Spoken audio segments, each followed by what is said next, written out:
Have you been wondering that as a doctor, do you need to plan finances? Are you always concerned that you may or may not be able to save enough for any specific need or long term or short term? As a doctor, do you feel that one should plan your finances? Research says that 90% of doctors I'm saying may, not be planning any finances in a proper planned way, which can help them in the short and long run. If you're looking for such ideas, stay with me for the next 3 to 5 minutes and I'll explain all these ideas in very short, crisp manner, which is meaningful, is going to create an impact, and you can learn and implement very easily. Of course, for proper financial planning, you must have hired a financial planner and investing according to the plan and with the assistance of an investment advisor. Hi, I'm Taresh Bhatia. I'm a financial freedom specialist. By qualification, I'm a certified financial planner pro, CFP. My firm, Advantage Financial Planners LLP, is registered with SEBI, Securities Exchange Board of India, as registered investment advisor. I've written this book, authored this book, The Richness Principles, which gives you A to Z ideas on how you can plan your principles, and then according to certain plan, you can then invest so easily. Go on to the link given below and buy the book if you still haven't got it.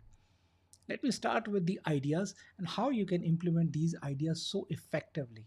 And I've got those con- the context, what I'm talking about, then I've got the mind set, what I'm going to be explaining to you, and then I'm going to give you the action plan. So stay with me till the end because this is going to be about 5 minutes and not long video. So if I say that effectively plan, then my idea is that I'm going to give you the concept and the mindset and the action plan. The concept is very simple. That is this area something which is mostly neglected by the doctors? Perhaps yes, because yes, doctors may be so busy with their work that this area of personal finance kind of gets neglected. And there are so many lessons to learn, which I've learned with my interaction with my clients who are doctors, surgeons, and in various categories related to the hospitals and in medicine areas.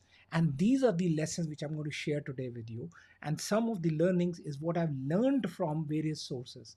And I believe that what is this concept about I'm talking about? Well, it's very simple that I'm talking about just three things. And these three things are just this much.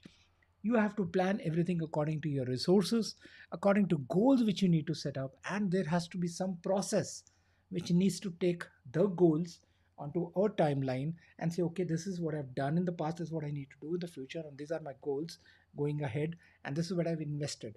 So, looking at the macro picture and then the micro picture, one has to work on these processes.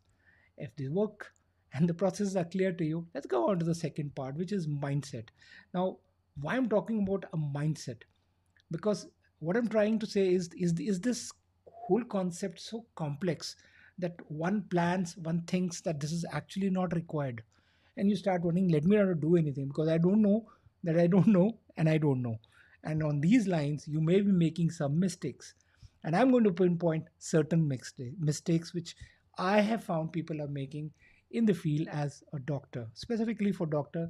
Five mistakes which I found, and these are, they tend to make it so easy that let me invest in real estate. So they have, I found with my clients and my interaction that most of the doctors are heavy on real estate.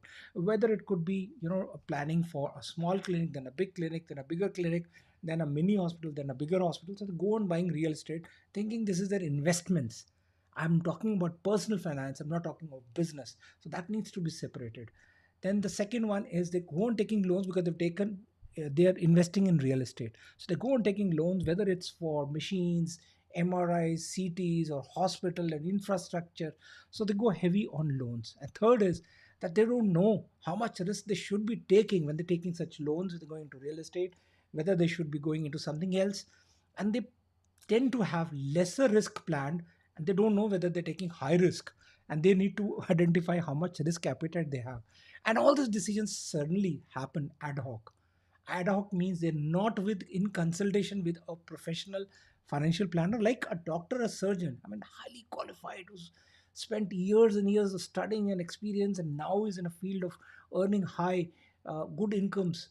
But I have to go, or you have to go as a general layman to a doctor or to hospital, you do take the appointment and do consult the doctor, and the doctor sees your pulse, ask you to do certain tests, come back, show the reports, blood test and MRI and CT and X-ray, and then he diagnoses and then he writes a prescription. So if you as a doctor follow such a procedure, why take ad hoc decision when it comes to personal finance decisions? And lastly, out of the five mistakes which I realized is they try to be self-experts. That I know everything. I know about taking loans, about real estate, about the risk I need to take. So they do assume that they are very good experts when it comes to personal finance. I'm not denying that you could be good on this, but I'm saying that one thing if it happens, and that is that if you can as a doctor develop certain habit, and I'm talking about good habits, habits which help you to invest properly in a regular systematic manner, and year to year to year, I've seen 3 4 5 6 years later, when the doctors look back, they saw their savings and their investments. Saving and investment, by the way, are two different things, and they started believing because the mind now has those neural pathways, goes on setting those things that okay, this happened, I invested, this is the report which has come to me, and I've got 12%, 15% or whatever returns.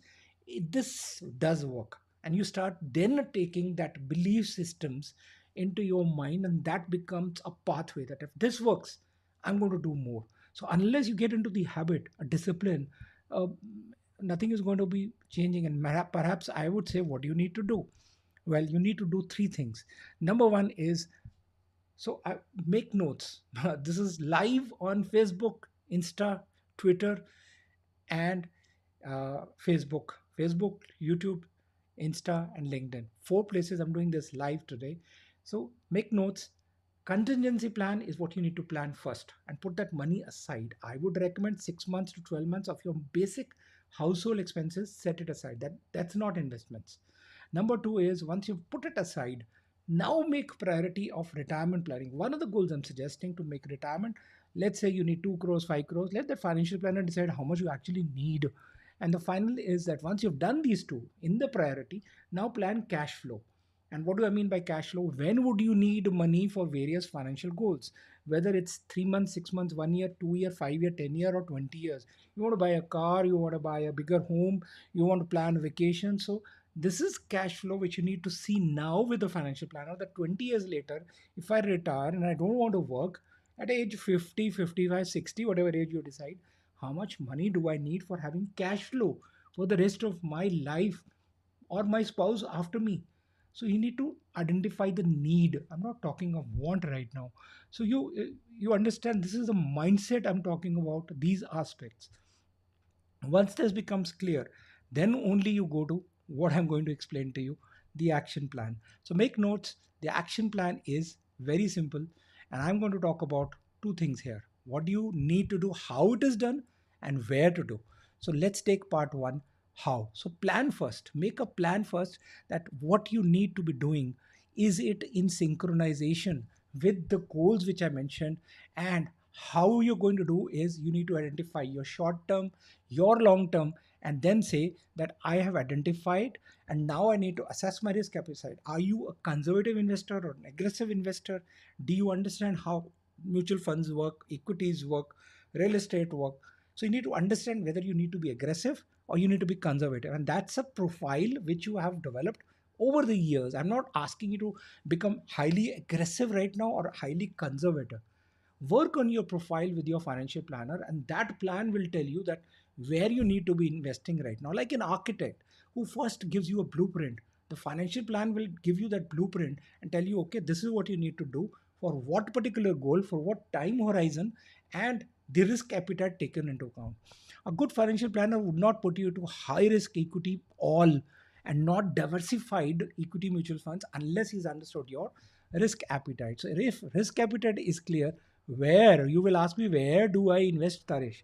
Well, I'm going to give you four places. Well, real estate only if you have to as an investment and it becomes part of your financial plan, you know what you're going to do with it. Not talking of business. Second, equity mutual funds. Look at diversified equity mutual funds which can give you a lot of benefits, about 20, 30 benefits. Look at my other YouTube videos on my YouTube channel.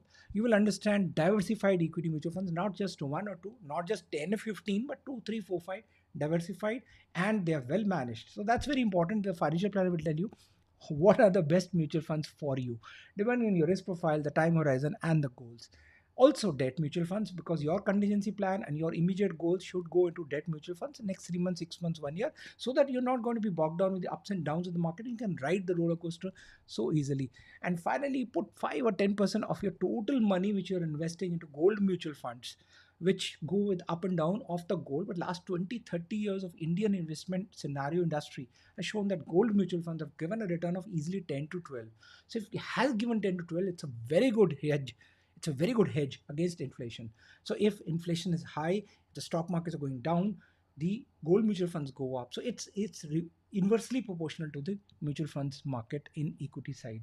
So if you understood this action plan, put me in the comments below how you liked it. And I got more ideas to comment, but do put in the comments how you liked it.